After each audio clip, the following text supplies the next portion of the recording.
शैलेश जी बड़ौत साहब, आप मध्य प्रदेश मुक्ति मोर्चा के राष्ट्रीय संयोजक के रूप में आप आए और अपना अगले वक्तव्य। आज इस उदाभील की धरती पर आप सभी साथी पधारे, इसके लिए आप तमाम साथियों का खूब खूब जोहार।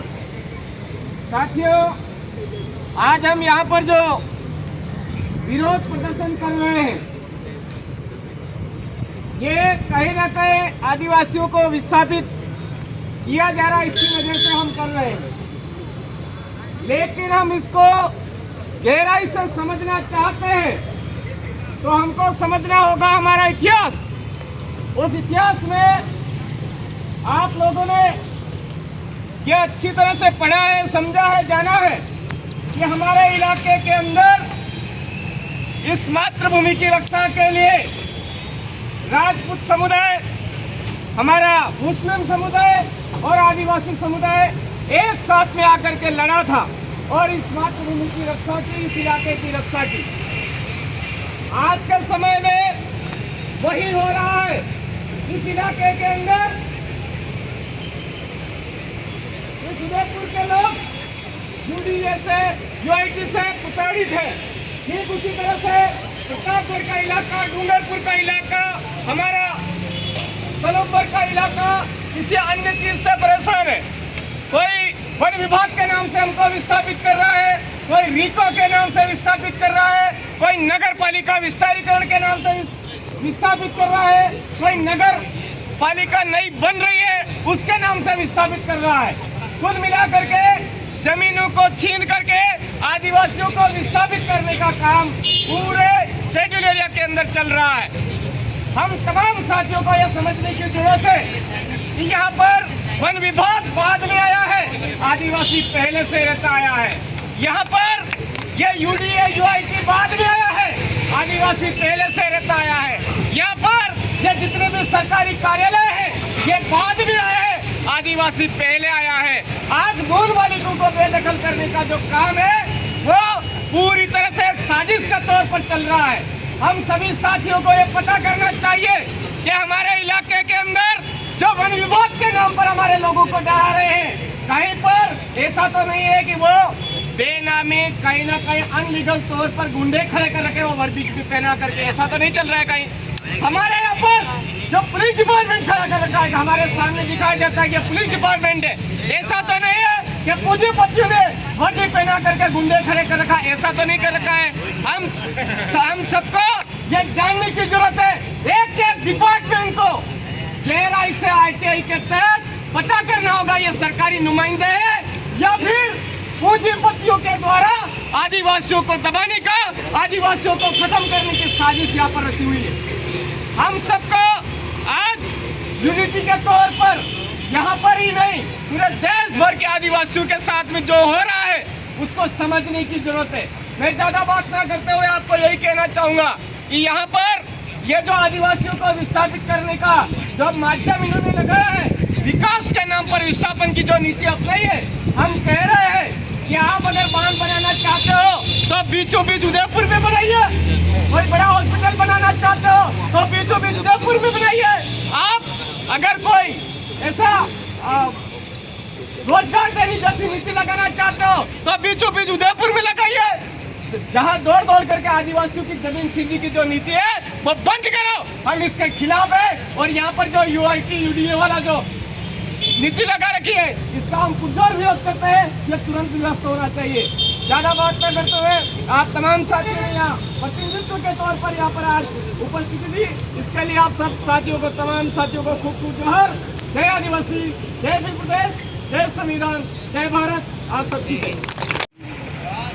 साथियों, आज का जो महापड़ाव है, इस महापड़ाव को नेतृत्व कर रहे डूंगरपुर बांसवाड़ा विधायक माननीय राजकुमार बड़ौत साहब, हमारे मार्गदर्शक और भील प्रदेश के टाइगर कांति भाई आदिवासी, पसाड़िया विधायक अर्जुन जी डामोर साहब और अन्य सभी साथी, बहन बबीता जी,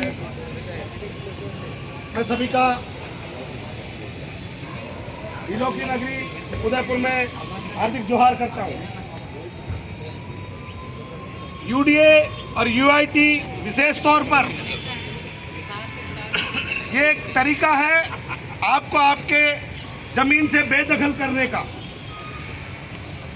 जिस विकास की बात की जाती है वो जमीन आपकी छीनकर बड़े बड़े रियल एस्टेट की जो बड़ी बड़ी कंपनियां हैं उनको पहुंचाने का माध्यम बनाया जाता है, और जहां सालों से पुरखे बसे हुए हैं उस जमीन से आपको हटा दिया जाता है।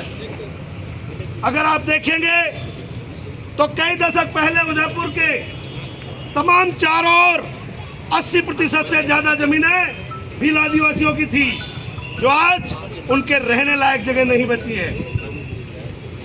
आप देखें तो विस्थापन का सबसे बड़ा दर्द यह आदिवासी समुदाय झेलता है। उदयपुर का आधे से ज्यादा हिस्सा जो शहर के आसपास के पूरे इलाके थे, जो पहाड़ियां छोटी छोटी पहाड़ियां थी, कहने को बड़े बड़े नियम बने हुए हैं, हाई कोर्ट के आदेश है, उसके बावजूद मैं पूछना चाहता हूँ वो पहाड़ियां आज कहाँ गायब हो गई, कौन खा गया उनको? और प्रशासन के आंखों तले दिन भर उस पहाड़ियों पर बड़ी बड़ी मशीनें चलती हैं, लेकिन उस समय प्रशासन सो जाता है।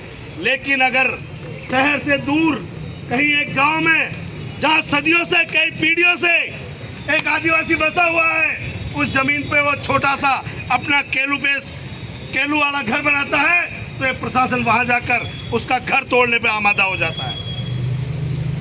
हाई कोर्ट के आदेशों के बावजूद उदयपुर की चारों तरफ जब कहा जाता है कि वो निर्माण निषेध क्षेत्र है, वहां पे बड़े बड़े रिसोर्ट बनाए जा रहे हैं।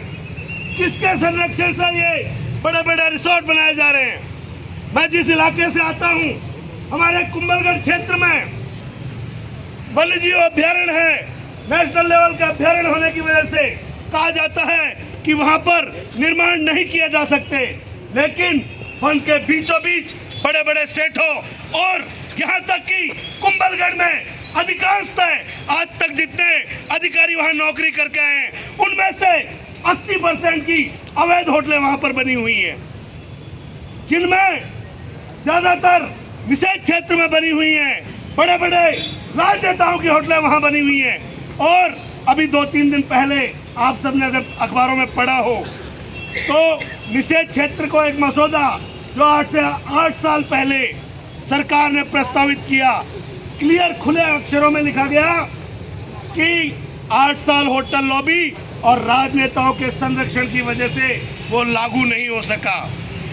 इन 8 सालों में वहाँ बड़े बड़े नेताओं और बड़े बड़े धन्ना सेठों के होटल बन गए, और अब धीरे धीरे कह रहे हैं कि वहाँ पर कोई निर्माण नहीं हो सकता। आप देखेंगे तो उस पूरे क्षेत्र में पहाड़ों के ऊपर पहाड़ों को काट कर आज बड़े बड़े रिसोर्ट बना दिए गए, और वहाँ से पूरा आदिवासी आज विस्थापित किया जा रहा है। ठीक इसी तरह उदयपुर के आसपास हमारे तमाम जो यूडीए की बात की जाती है, अगर यूडीए लागू होता है, आपको पता होगा कि जहां हम आदिवासी भाइयों के पास हम पुरखों से जिस जमीन पर बैठे हैं, हमें नहीं पता वो कागजों में कहां कब किसके नाम चढ़ा दी जाती है। हमारा आदिवासी इतना पढ़ा लिखा नहीं है, वो ये सोचता है कि मैं मेरे पुरखों की जमीन पर बैठा हूँ, लेकिन एक दिन एक अधिकारी कागज लेकर आता है और कहता है ये जमीन तो सरकार की है। जिस जमीन पर हमारी पीढ़ियां गुजर गई, उस जमीन से एक छोटे से कागज पर 2 पेन चलाकर बंद कमरे में बैठने वाले अधिकारी आदिवासियों को विस्थापित कर देते हैं। इसलिए और विशेष तौर पर हमारे शेड्यूल एरिया में यूडीए पूरी तरह अवैध है, अतः इसको निरस्त किया जाना चाहिए। और जो यूआईटी की सीमा पहले बढ़ाई गई थी, उसको पुनः शहरी क्षेत्र जो वर्तमान में नगर निगम इलाका है उस तक सीमित किया जाना चाहिए। मैं इन शब्दों के साथ आप सभी यहाँ पधारे, आप सभी का एक बार पुनः जोहार, आभार, अभिनंदन व्यक्त करता हूँ।